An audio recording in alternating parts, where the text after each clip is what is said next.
Today we're going to be installing an aluminum bumper on a 2021 Wrangler 4xe Sahara. The bumper is made by MP Concepts and I got it from extremeterrain.com. I'll link to it in the description below. I'm making this video because there's not a lot of reviews on this bumper and there's not a lot of videos out there on whether bumper installs are the same on the 4xe as the regular JL. So we'll see if we run into any unexpected issues or if it's a smooth install. Stay tuned.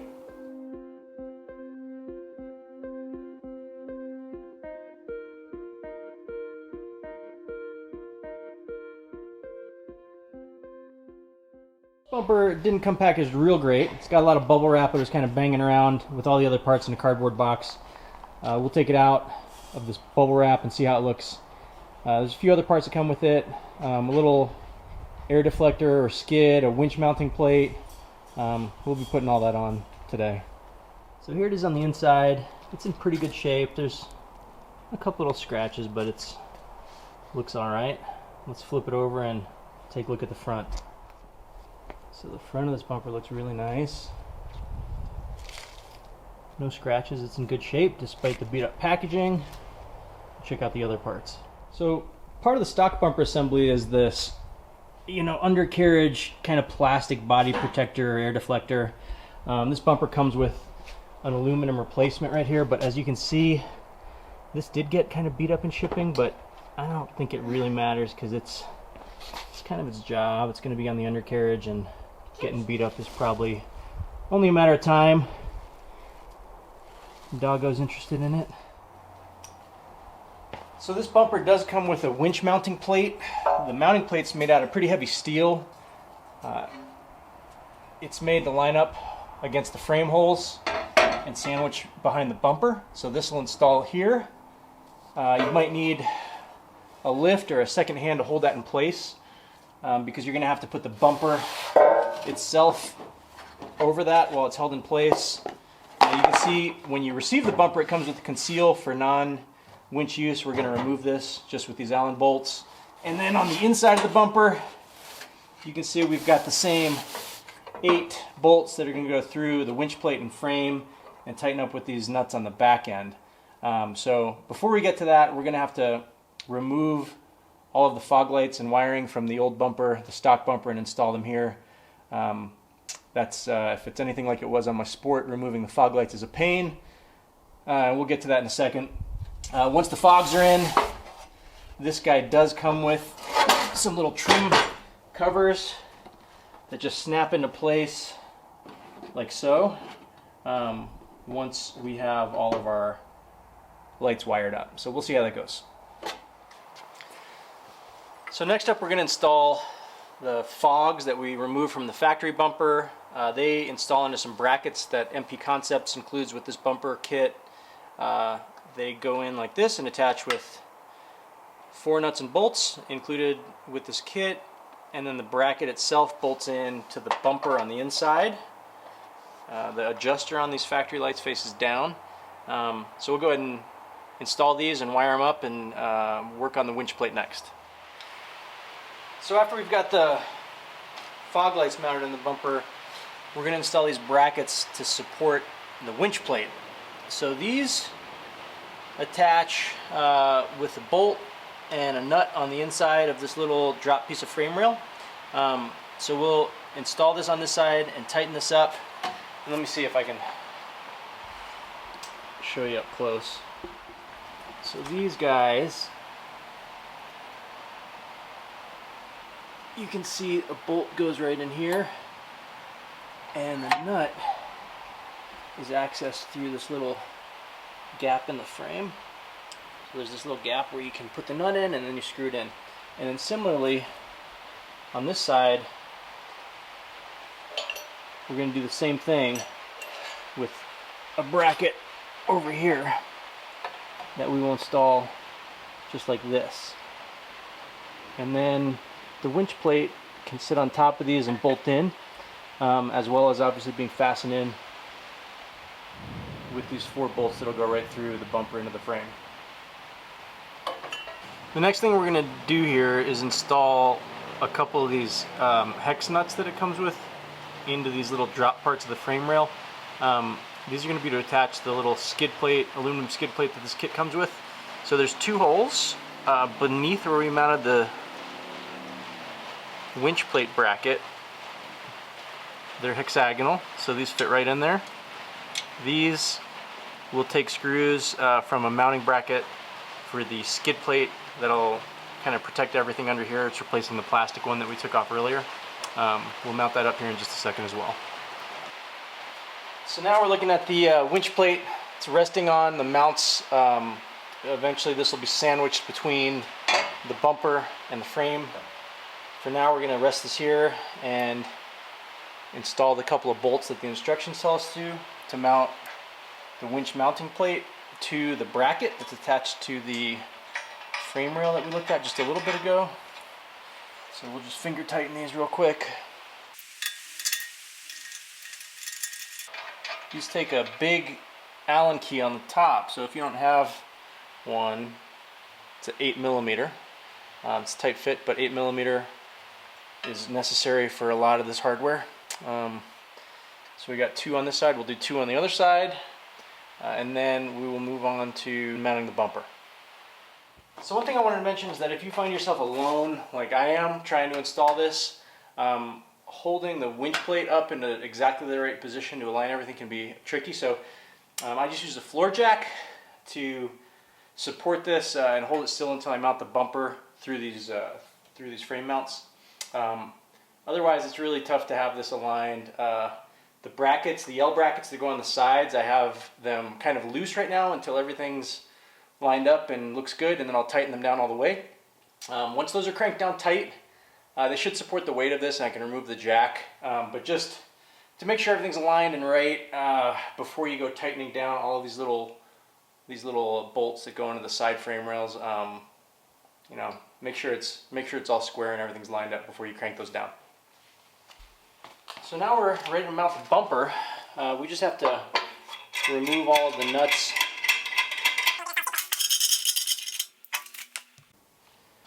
So before we mount the bumper, actually I forgot about the wiring harness. I think we'll be best off wiring this up now before we mount the bumper.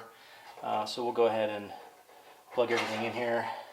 One thing to be careful of is we want to make sure that this wire routing doesn't get pinched between the frame, because this is going to get sandwiched between the bumper and the winch mounting plate, or the frame if you're not using the winch mounting plate. So you want to make sure to run this to tuck it low, secure it if you can along the way. So before I mount up this bumper, I want to remove this little cover so I have room for my winch. So it's looks like five Allen screws here. Just get the right size. All right, looks like it's 5mm.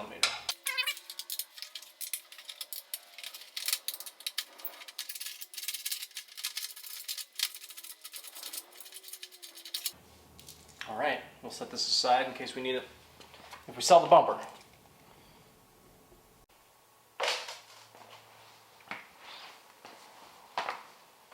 So in case you need to remove these frame brackets or bumper brackets like I did, you just loosen up these bolts, and then these are keyholed, so they kind of just slide over and come off. So once the bumper's on, we'll reattach these, and we will make sure they line up, tighten everything on, and then attach the nuts on the back side of this. So there's 4 of these in total, 1 on each side of the frame. So we're going to go and take all 4 off for now, and then put them back on once the bumper is seated, and hopefully everything lines up.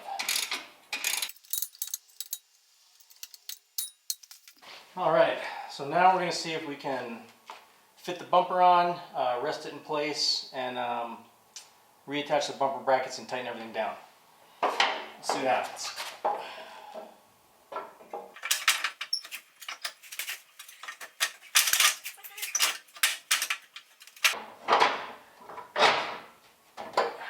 There we go. All right. Next up, we'll reattach those bumper brackets we just took off, tighten the bolts down from the back side, and then tighten them back down to the frame.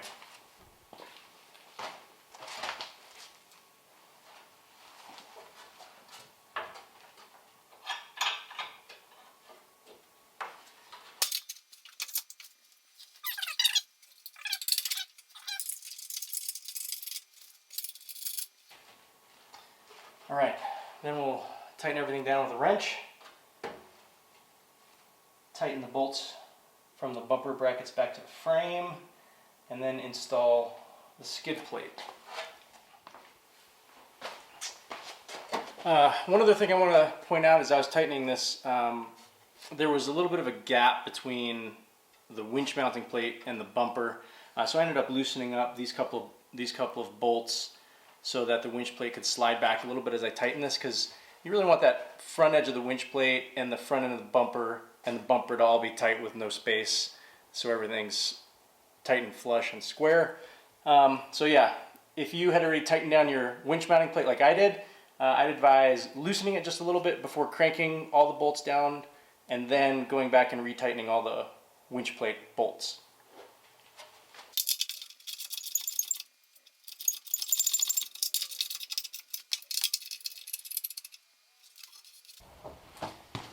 So next we're going to install these mounting brackets onto this little aluminum skid plate. So these two brackets, they're contoured. You can kind of see the shapes. They're contoured to fit right on there like that and like this. And we're going to go ahead and screw those in with the supplied bolts and washers. Once this is tightened down, this will actually install this way, I believe. And then we have to screw in a bunch of screws around the perimeter up into the bumper from the underside with nuts and bolts actually.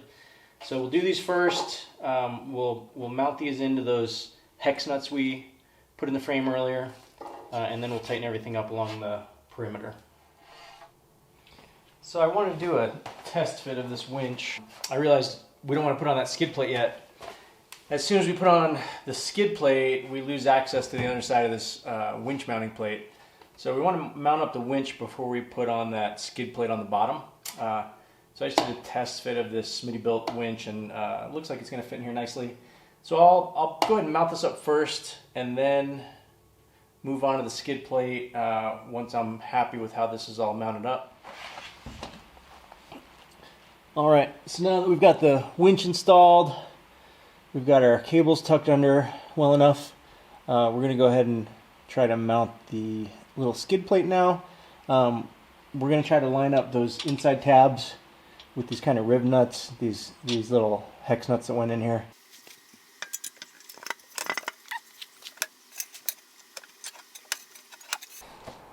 So we've got the bumper all installed. We just need to wire up the winch now. I have a helper for this part to help me fish the cable from the winch under the engine compartment up to the battery. So I'll be feeding it from the bottom and she will be pulling from the top as I find a gap. And once we're all done, we'll show off the finished product and give you some final thoughts on the install and the bumper itself.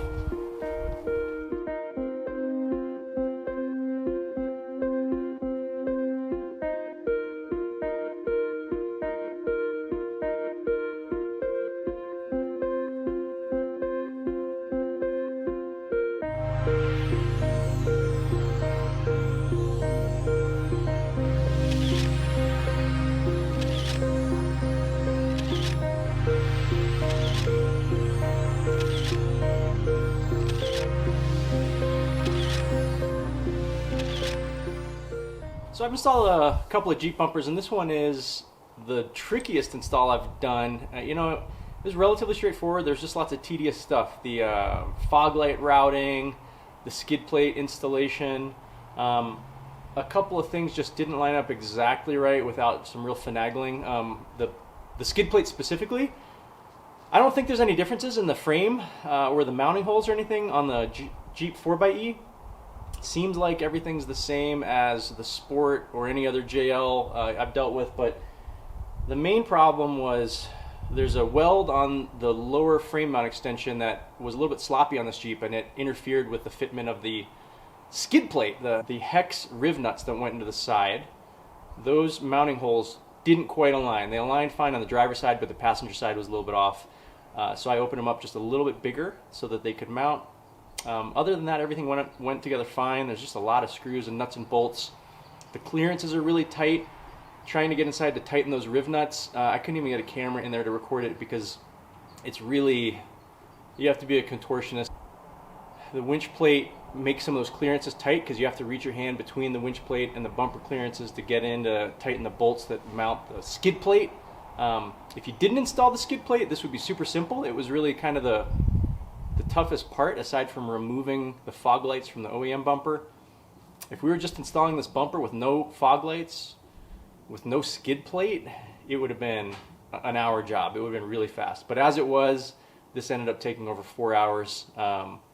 Most of that time, like I said, trying to get the skid plate installed and removing the fog lights. The other thing, we'll go over a couple of the other trim pieces. There's some screws to attach the fog light kind of trim covers, these plastic pieces I'll show you in a little bit.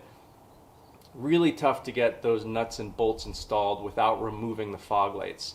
If you have a little magnetic tool or something to hold a nut in place from the inside, that would help.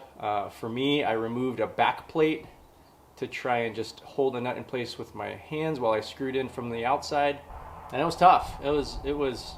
I spent probably 30 minutes just trying to get these 4 little screws in that hold the fog light trim covers in place, and that was a pain.